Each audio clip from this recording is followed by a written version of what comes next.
ازيكم يا شباب؟ عاملين ايه؟ اخباركم ايه؟ انا هبتدي حتى لو الباقي ما جوش، عشان انا قلت اول ما هبعت اللينك هبدا ان شاء الله باذن الله.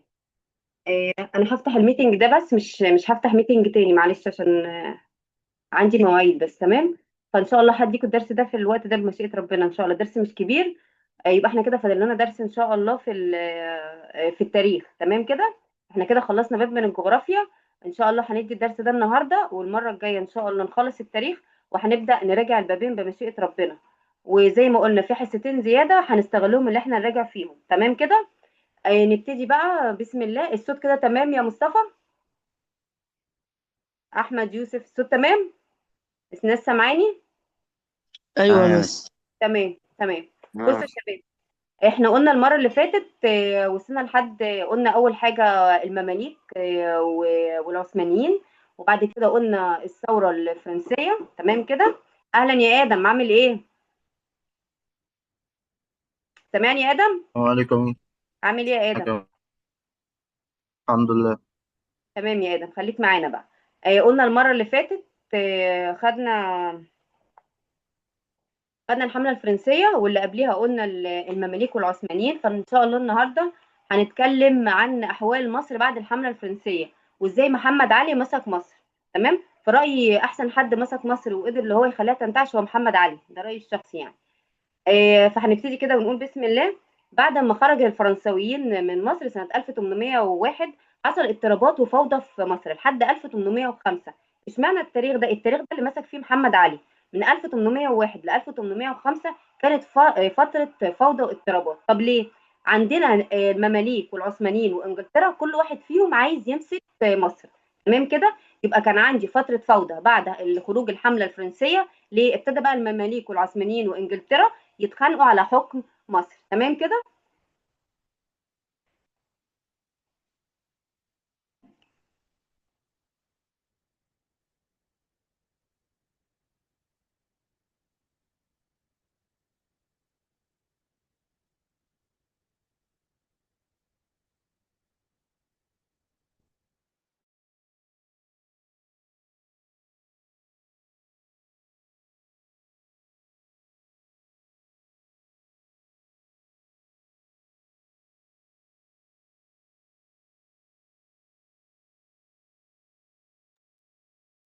تمام كده شباب. يبقى قلنا خروج الحملة الفرنسية من مصر كانت 1801.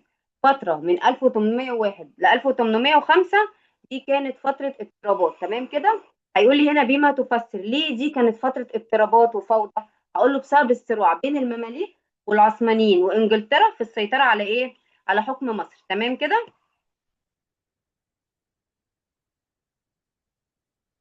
طيب. لما حصل اضطرابات وثوره، وحصل ان في فرض ضرائب واتوات كتيره على الاهالي في مصر، ابتدى المصريين يعملوا ثوره. دي كانت 1804. يبقى هنا ثوره الشعب المصري كانت 1804، وابتدى هنا يظهر محمد علي. هيقول لي بما تفسر قيام ثوره الشعب المصري 1804؟ بسبب فرض الضرائب والاتوات على الاهالي. طيب، عشان اعرف محمد علي ومين ده هديك حاجه للمعرفه فقط، هي مش عليك بس حاجه انت تبقى عارفها. اول حاجه، محمد علي ده اتولد في اليونان. تمام. وكانت اليونان ساعتها تابعه للدوله العثمانيه، وجه مع الجيوش العثمانيه عشان يحرر مصر من الفرنسويين. تمام كده. وفضل في مصر، وكان قائد مجموعه من الجيوش وقتها. تمام. دي حاجه للمعرفه مش عليك، بس انت تبقى فاهم الدنيا ماشيه ازاي. تمام كده. طيب. لما حصلت ثورة الشعب المصري سنة 1804 بسبب الضرائب والإتاوات، إيه اللي حصل؟ خشى محمد علي على الجنود بتاعته. اما بتحصل ثوره في مكان بيبتدوا ان هم يقتلوا الجنود. تمام كده. ويولعوا في الاماكن اللي هم قاعدين فيها. فمحمد علي عارف الكلام ده، فخاف على جنوده. ما كانش واقف مع الشعب المصري زي ما ظهر، لا بالعكس. هو كان خايف على جنوده اللي هم المفروض في مسؤوليته. فعمل ايه بقى عشان يحافظ على الجنود دول؟ اول حاجه جهر. يعني ايه جهر؟ قال، وقف كده وسط الناس وقال ان هو مع العلماء والمشايخ. تمام. اختلط واندمج مع مين؟ مع الاهالي الغاضبين. تمام. بسبب الاتاوات والضرائب. تعهد للعلماء ان هو يبذل اقصى جهده ليه؟ عشان يرفع الضرائب عن الناس. وفي حاجه كمان، هو كان نفسه ياخد حكم مصر لكن ما جهرش بيها. تمام. عمل ايه بقى؟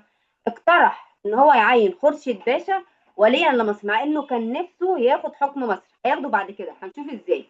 يبقى اول حاجه خشى محمد علي ان الجنود بتاعته تتاذى. تمام كده. عمل ايه بقى؟ جهر بالانضمام الى العلماء والمشايخ. هتحفظ معلش النقطه دي، الاربع نقط دي هتحفظهم كويس. اختلط بالاهالي الساقطين. تعهد للعلماء بان هو يبذل اقصى جهده عشان يقلل الضرائب على الناس. اقترح تعيين خورشيد باشا عشان يبقى ولي على مصر. طب ايه اللي حصل بسبب كل الحاجات دي؟ كسب عطف الشعب المصري، والناس وثقوا فيه ونظروا ليه كرجل عادل يكره الظلم. تمام كده. يبقى نسأل الناس يا مصطفى. ايوه يا يقدر مصطفى، بس. عامل ايه يا مصطفى؟ الحمد لله بس. بص يا مصطفى، خشى محمد علي ان تصيب الثوره جنوده، يعني الثوره تأذي الجنود. فعمل اربع حاجات، ممكن تقول لي واحده بس منهم؟ نعم بس. جاهرة جاهر. بالانضمام جاهر بالانضمام. إلى اعلن. العلماء جاهر. والمشايخ. لو جاهر صعبه قول اعلن. اعلن بالانضمام الى العلماء والمشايخ، بلاش جاهر. اعلن الانضمام الى العلماء والمشايخ. تمام يا مصطفى. نسأل يوسف بس. شعبان. مس. الحمد لله على السلامه يا يوسف باشا. الله يسلمك يا مس. تمام. مصطفى قال نقطه، ممكن تقول لي نقطه تانية؟ معلش يا مس، عيد السؤال تاني.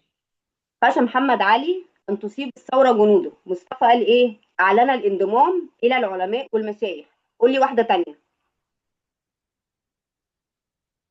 ما مثلا يا مس أنا حطاهم اختلط قدامك. بالأهالي الساخطين اختلط بالأهالي الساخطين. تمام يا يوسف. آدم. ايوه يا ميس. أيوه يا آدم. زمايلك قالوا أعلن انضمامه واختلط بالأهالي الساخطين. إيه تاني؟ يا ميس. إيه تاني؟ قطع. قول لي ايه. ثلاثة، رقم ثلاثة إيه؟ تعهد للعلماء بأن يبذل قصارى جهده جهد لرفع. لرفع الضريبة عن تمام. يوسف ممدوح. أيوه يا يوسف. مس. ازيك يا يوسف؟ بص الحمد يا لله. يوسف، آخر واحدة اقترح إيه بقى؟ اقتراح تعيين خورشيد باشا وليا على مصر، وبذلك كسب الله عطف يفتح الشعب. عليك. الله يفتح عليك يا ادم. مصحصح ادم معاك. تمام. نسال اشركت. اشركت. ايوه يا مس. ايوه حبيبتي، عامله ايه؟ كويسه الحمد لله. تمام. يبقى كده محمد علي بعد ما عمل الاربع حاجات دول كسب عطف مين؟ الشعب. الشعب المصري وثقة زعمائه، ونظر اليه كرجل عادل يكره الظلم. تمام كده. تمام. طيب، ايه النتائج بقى انضمام محمد علي لثورة الشعب المصري؟ زي ما احنا قلنا فوق، ادى الى كسب عطف الشعب. ده لازم تحفظها صم، دي بتيجي. ما النتائج انضمام محمد علي لثورة الشعب المصري؟ ادى الى كسب عطف الشعب وثقة زعمائه، ونظر اليه كرجل عادل يكره الظلم. طيب، بما تفسر استطاع محمد علي كسب عطف الشعب المصري؟ نسأل فاطمة. فاطمة. معاك. ايوه يا فاطمة، عاملة ايه؟ الحمد لله. استطاع محمد علي عطف الشعب المصري وثقة زعمائه. ايه هم الاربع حاجات اللي عملهم بسرعة كده؟ آه اعلن الانضمام. سامعني؟ آه انضمام إلى العلماء والمشايخ. المشايخ. ايوه. اختلط أهل- بالاهالي. ها. آه الساخطين. تمام. وايه تعهد التانية؟ تعهد العلماء بأن يبذل قصارى جهد لرفع الضريبة عن الناس. الله يفتح عليك. واقترح تعيين كرسي الباشا تعيين وليا على مصر. خورشيد باشا. الله يفتح عليك. وبذلك كسب عطف الشعب وثقته وزعمائه، ونظر اليه كرجل عادل يكره الظلم. يبقى عندي الاسئله اللي ممكن تيجي على الجزئيه دي. هيقول لك ايه؟ ما نتائج انضمام محمد علي لثوره الشعب المصري عام 1804؟ هتقول له ادى الى كسب عطف الشعب وثقه زعمائه، ونظروا اليه كرجل عادل يكره الظلم. تمام. وبما تفسر استطاع محمد علي كسب عطف الشعب؟ هتقول له واحد، اعلن بالانضمام الى العلماء والمشايخ، اختلط بالاهالي الساقطين، تعهد للعلماء بان يبذل قصارى جهده لرفع الضريبه عن الناس، اقترح تعيين خورشيد باشا وليا على مصر، وبذلك كسب عطف الشعب وثقه زعمائه. تمام كده. طيب، تولى محمد علي حكم مصر فعلا، زي ما خورشيد باشا مسك فعلا مصر زي ما محمد علي اقترح، لكن في 13 مايو لازم تبقى عارف التاريخ ده، 13 مايو 1805 ايه اللي حصل؟ اجتمع زعماء الشعب من علماء ونقباء وطوائف، تمام؟ فين؟ في دار الحكمة. اسمها ايه دار الحكمة دي؟ بيت القاضي. يبقى اجتمع زعماء الشعب، تمام، فين؟ في حتة اسمها دار الحكمة. اسمها ايه دي؟ بيت القاضي. قرروا ايه بقى؟ عزل خورشيد باشا وتعيين محمد علي، بس بشرط بعد ان اخذوا عليه العهود والايه والمواثيق. بايه بقى؟ ان هو يحكم بالعدل وما يصدرش اي امر غير لما يقول لهم، تمام؟ يبقى عندي 13 مايو 1805 اجتمع زعماء الشعب من علماء ونقباء الطوائف، تمام، فين؟ بدار الحكمه. دار الحكمه دي اسمها ايه؟ بيت القاضي. عملوا ايه بقى في دار الحكمه دول؟ عزلوا خورشيد باشا، عينوا محمد علي، بس بعد ما تعهد ليهم ان هو ما يصدرش اي امر غير لما يرجع لهم، تمام كده؟ طيب، وهذه المره اول مره يعزل فيها ولي ويعين اخر باراده الشعب. يبقى امتى؟ هيقول لك امتى اول مره عزل فيها والي باراده الشعب؟ هتقول له عندما شالوا مين؟ خورشيد باشا وعينوا محمد علي سنه 13 مايو 1805، تمام؟ طيب، الجزئيه دي بيجي عليها اسئله ازاي؟ ممكن يجي لك يقول لك دلل، يعتبر يوم 13 مايو 1805 انتصار لإرادة الشعب المصري، أو دلل لعبت الزعامة الشعبية دور هام في تولية محمد علي، أو بما تفسر يعتبر يوم 13 مايو 1805 انتصار لإرادة الشعب المصري. كل الأسئلة دي بإجابة واحدة. يبقى عندي الأسئلة دلل يعتبر يوم 13 مايو 1805 انتصار لإرادة الشعب، أو دلل برضه لعبت الزعامة الشعبية دورا هاما في تولية محمد علي، أو بما تفسر يعتبر يوم 13 مايو 1805 انتصار لإرادة الشعب المصري. ليه بقى؟ هقول لأن 13 مايو 1805 تكتب دي كلها كده زي ما هي مكتوبة، اجتمع زعماء الشعب من علماء ونقباء وطوائف بدار الحكمة، تمام. عملوا ايه؟ عزلوا خورشيد باشا، عين محمد علي، اخذوا على محمد علي المواثيق والعهود، تمام، وان هو يحكم بالعدل وما يصدرش امر الا بمشورتهم. ودي كانت اول مره يعزل فيها ولي ويعين اخر باراده الشعب المصري وشروطه. نسال مصطفى. فكرة بس. ايوه يا مصطفى. يقول لك بما تفسر يعتبر يوم 13 مايو 1805 انتصار لاراده الشعب المصري. ليه؟ او قول لي سبب واحد بس، عايز سبب واحد. عملوا بسبب ايه؟ ها؟ عزل خورشيد باشا. تمام، الله يفتح عليك. يوسف ممدوح.